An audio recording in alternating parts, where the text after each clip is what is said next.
Wednesday Night Poetry. My name is Kimberly Ann Priest, and I am thrilled to be a featured poet this week. I am at Grafton Notch State Park in Maine. Part of the Appalachian Trail is here. At the moment, I am at Mother Walker Falls. The falls is behind me. It is frozen against the rock and absolutely beautiful. But I chose to read in front of this bubbling spring today because I am going to read to you from White Goat, Black Sheep, my first chapbook that was published in 2018. It is the story of two sisters who have been sexually assaulted, and there's also a mother in this book. So it felt right to come to Mother Walker Falls to record this. So I hope you can appreciate the sound of the stream behind me as I read to you from this book. I'll be reading selections of a sequence of poems that do not have titles, so I'm just going to take a pause between each. Your tiny hand telling me to tie us up with ribbon, bind us. Bring a piece of tree to the ceremony and see how it won't grow. One of your smiles is hanging from a rope. Both of the children are looking for their mother, me, and you, little sister, smearing mud across a canvas I have painted, perfectly white rows of perfectly round trees. When I saw your unformed body pink, I turned away. You were bloody and had two perfect feet. I told Mother I did not want to see you, a sister. I did not want to see your puckered face. I did not want to hold it like ripe fruit, bite, feel your muscle kicking in my teeth. You were closer to me than breath, as if I were the finger dividing your infant legs from their sleeves, drawing furrows into your most unknowing place. Rocks and pebbles, your body going to seed. I would bury you, but am fearful. The mound might resemble a tomb. The curators are realigning trees, inspecting bark, naming, not telling the truth. Like men walking they are, like roots watching, like ears learning first to touch, then smell and see. My little sister, who will not wear the shiny white shoes. I try to put them on her. I try to tie them to her feet. I try to be patient, drink the silence, but it keeps fondling me.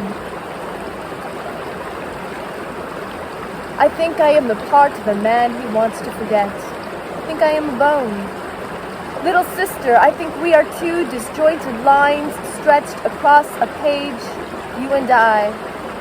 Little sister, I think we are in rows and there is breath between us. I think it is a long breath, with water above, water beneath. I think of an expanse, how it stretches across the horizon, how your eyes are like its fire, deep, deep, deep, and calling to me. I have a little sister, and she is not yet grown. I offer her persimmons. She says they taste like stones. I offer her a paintbrush. She says it feels like paint.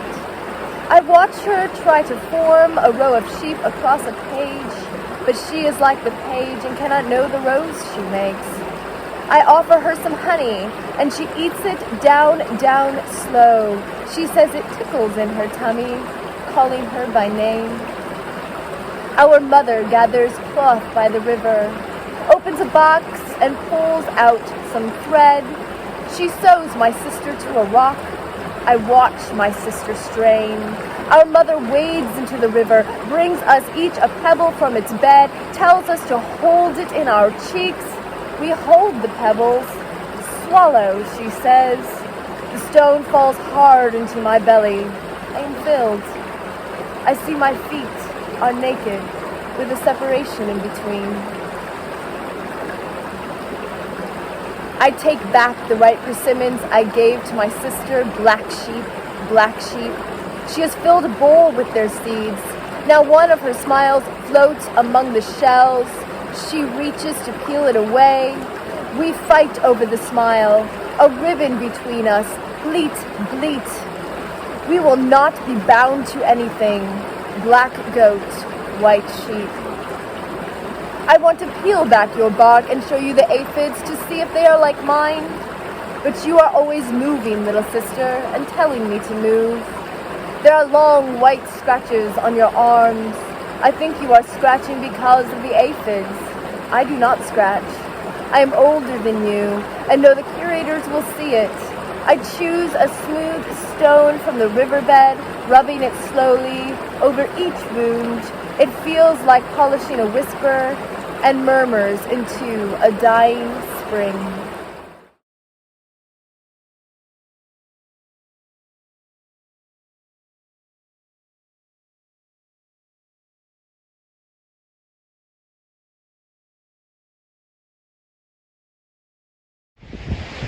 Welcome to the summit of Table Rock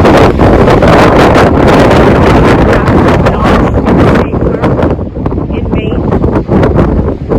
After experiencing a lot of trauma that encloses your spaces, both inside and outside, there's nothing quite as wonderful as reaching these heights and being able to look around down at everything. Absolutely free and gorgeous. I found this little spot on Table Rock, a little bit out of the wind, where I can read to you from my book, Still Life. This book is also about sexual assault. It's a little more intense. The language is hybrid and descriptive. So if you're not able to listen to poetry like this, feel free to turn the video off. I won't be offended. But for those of you who can handle listening to this, great. Thanks for staying. I really believe that we need to be able to share these stories of trauma. There are many traumas in life, and we need to have more safe spaces, safe community where we can share these stories and feel comforted and attended and feel compassion. So let's have compassion right now as I share these stories, and I extend all sorts of compassion to you in whatever you're dealing with right now in your life or have dealt with in your life. I'm going to read 4 poems from this book. It's new. It just came out with Pank in November. Very excited about it. Take a look at my website, KimberlyAnnPriest.com, to order a copy or go to Pank. Thank you. My pedophile remains objective. He washes his hands, smooths a freckle of glass, burn marks where the dishwater caught fire, discovers the strength of acetylene every time he holds a clean finger up to a mirror. This is where the smoke becomes insightful, full of dancing matches no one will ever get to light. He lights them to illuminate watermarks on knives, spoons, a fork, so well pronged, standing upright in a cup, holding its figure just so, as though it is a finger, a match, or pillar of smoke. His tongue wicks too close to its flame. He stands upright, places his eyes on 2 platters, immerses them in dishwater, white, frothy bubbles, small pieces of leftover meat.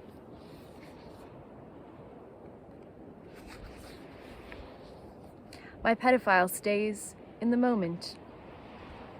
If this concerns imagination, it is the long crease running down the center of the stage, how the stage master steps over it consciously, his eye on the audience, how he looks to be a man of considerable flexibility, shifting his weight effortlessly from limb to limb as a puppet enamored with his strings. The way his feet are not bound to a surface, his hands not accountable for the arc of their swing, the way his chin is posable, and the weight of his head increases its speed, how he wears heavy makeup so as not to be seen when the lighting is intense, how the audience sits in the dark, increasingly conscious of an aisle leading to the exit of the room or the center of the stage.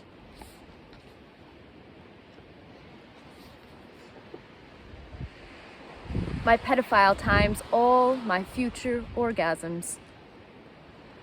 If he says, we have time, it is the shape of the glass, how it is blown with air, how the glass blower covers its mouth and handles its bulb, how light is a word for knowledge weight and touch, how all are invisible. And if I believe it is time, it is the bubble, the oxygenated seed that rises to the surface, imperfecting the whole shape, a welt, a blemish, a seam. But if he tells me it is not time, then table salt sifts slowly through the slender neck of the hourglass, turned over, then over, then over again, whispering, relenting.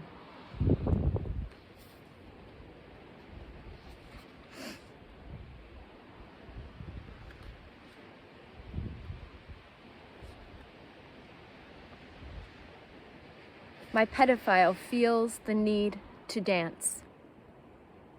He bothers the sight of plastic fruit and fills a bowl with dimes, makes the comments stammer, wraps himself in yards of cellophane, shoots himself full of tiny white spines. From where? Unknown.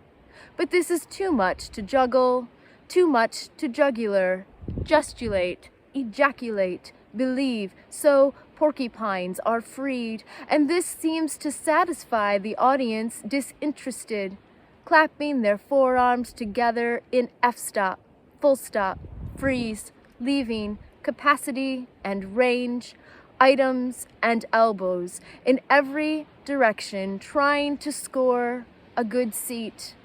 My designers working with delicate compassion, folding corners, lifting centers, helping the fragile comb out with steam. 4 poems from Still Life. Again, take a look at this at Pank or on my website, KimberlyAnnPriest.com. Thank you for joining me on Table Rock.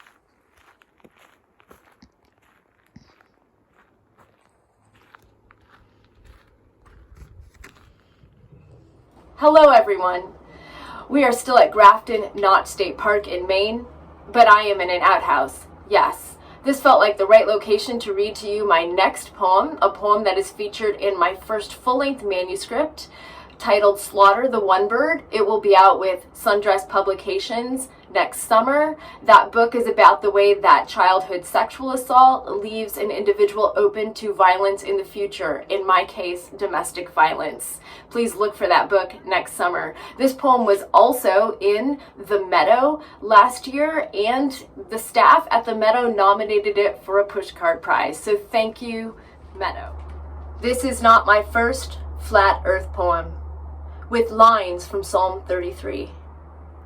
My body is being a body again, taking photos of itself in the bathroom where the windows don't facilitate too much light, glass blocks stacked like bricks. Like bricks, my body is wielding its bones at the damaged mirror, smoky under a low-hanging light, where the waters of the sea are gathered like a heap, and I mouth a protest concerning the shape of a thing I cannot command, the plans of his heart. I hold my purse close to my hip, and my hip holds my questions close to me.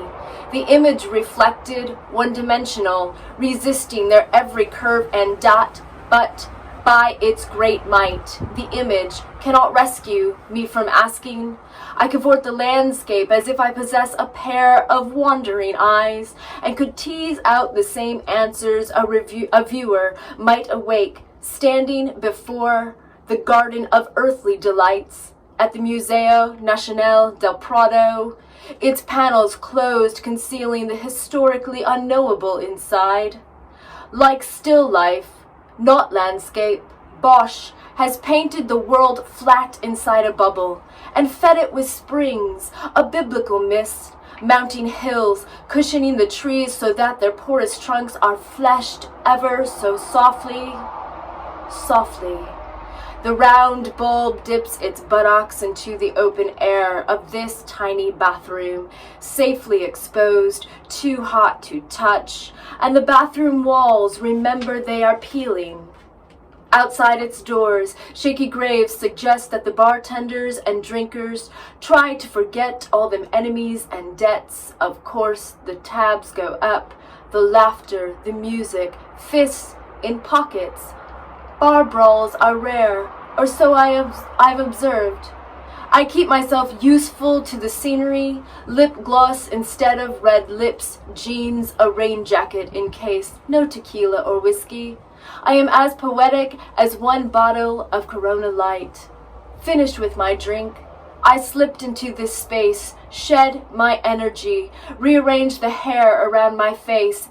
Dear mirror, if we are discussing the clouds that rub their breast against the bold dome of the earth's protective sphere, then we might as well admit the beginning of everything is always a little sexy.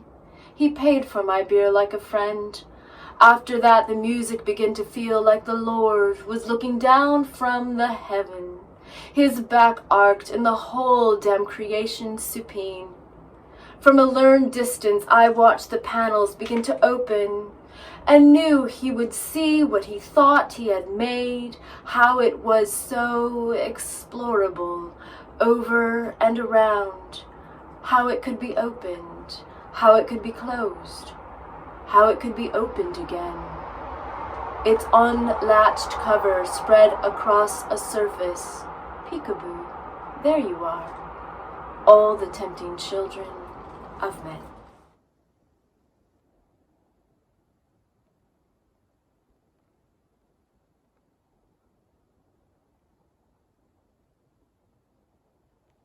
Thank you so much for joining me on this journey of trails and trauma. I have just stopped at Spruce Meadow Picnic area to get a little bit of nourishment, a scone, before I get back on the trails at Grafton Notch State Park. I'm going to read 2 poems to you while I'm here. These poems were inspired by a friend, and they are also featured in my book, Slaughter the One Bird. As women, we experience many traumas. One of them is the trauma of carrying a child, and sometimes that is successful and sometimes not. The final poem that I'm going to read to you will leave us, I think, on a more heartwarming note, though it is also sad, and it is a contrapuntal. So before I lead into that poem, I'm going to show you what that looks like and explain it a bit. But here's the first one. My friend believes she wishes a miscarriage into reality. It dropped out of me, bloody. I mean, it was bloody in the bathroom. I stood in a pool of blood. No. Sat in it? No. Laid in bed? No. Cried? No, I didn't. I was bleeding, not in the bathroom, not in my bed, but in the shop. While working earlier that morning, cutting foam and stems, filling vase after vase with water, arranging flowers for a wedding, and singing Danny California, singing, sweating out pink drops, dropping a leaf, a petal, a card. Congratulations on your special day, the fetus. Did I tell you I was singing? I was. I didn't tell you I wanted the child. I didn't tell anyone, or buy a plastic stick to know if it was even there. The sloppy mass was on the bathroom floor. I mopped it up, dried myself, slept the whole next day. And this final poem I'm going to read to you is a contrapuntal, which means that you read each column by itself, and then you read all the lines together. This first column is the miscarried fetus. This second column is the woman, my friend, and together they tell a story. So I'm going to start with this first column. Husk. Whispers soft into the ear of corn growing, out of season, in the barren womb, a stalk dismembered, laying on the earth, too many white pearls pursed between quivering feathers of silk, flossing a breeze, sallow, pockets of silence, sweet corn, plucked, husk. My friend, out of time, in the barren field of a mother, green, broke open, spilled, counted, her lips flesh like bowstrings, teeth scattered, sewn, never, never kissed clean. Husk. Whisper soft into the ear of my friend, corn growing, out of time, out of season, in the barren field, in the barren womb of a mother, a stalk, green, dismembered, broke open, laying on the earth, spilled too many white pearls, counted, pursed between her lips, quivering feathers of flesh, silk, like bowstrings, flossing a breeze, teeth, sallow, scattered, pockets of silence, sown, sweet corn, never plucked, never kissed clean. Goodbye, everyone. Thank you so much for joining me today. Love you all, and hope you have a wonderful holiday season.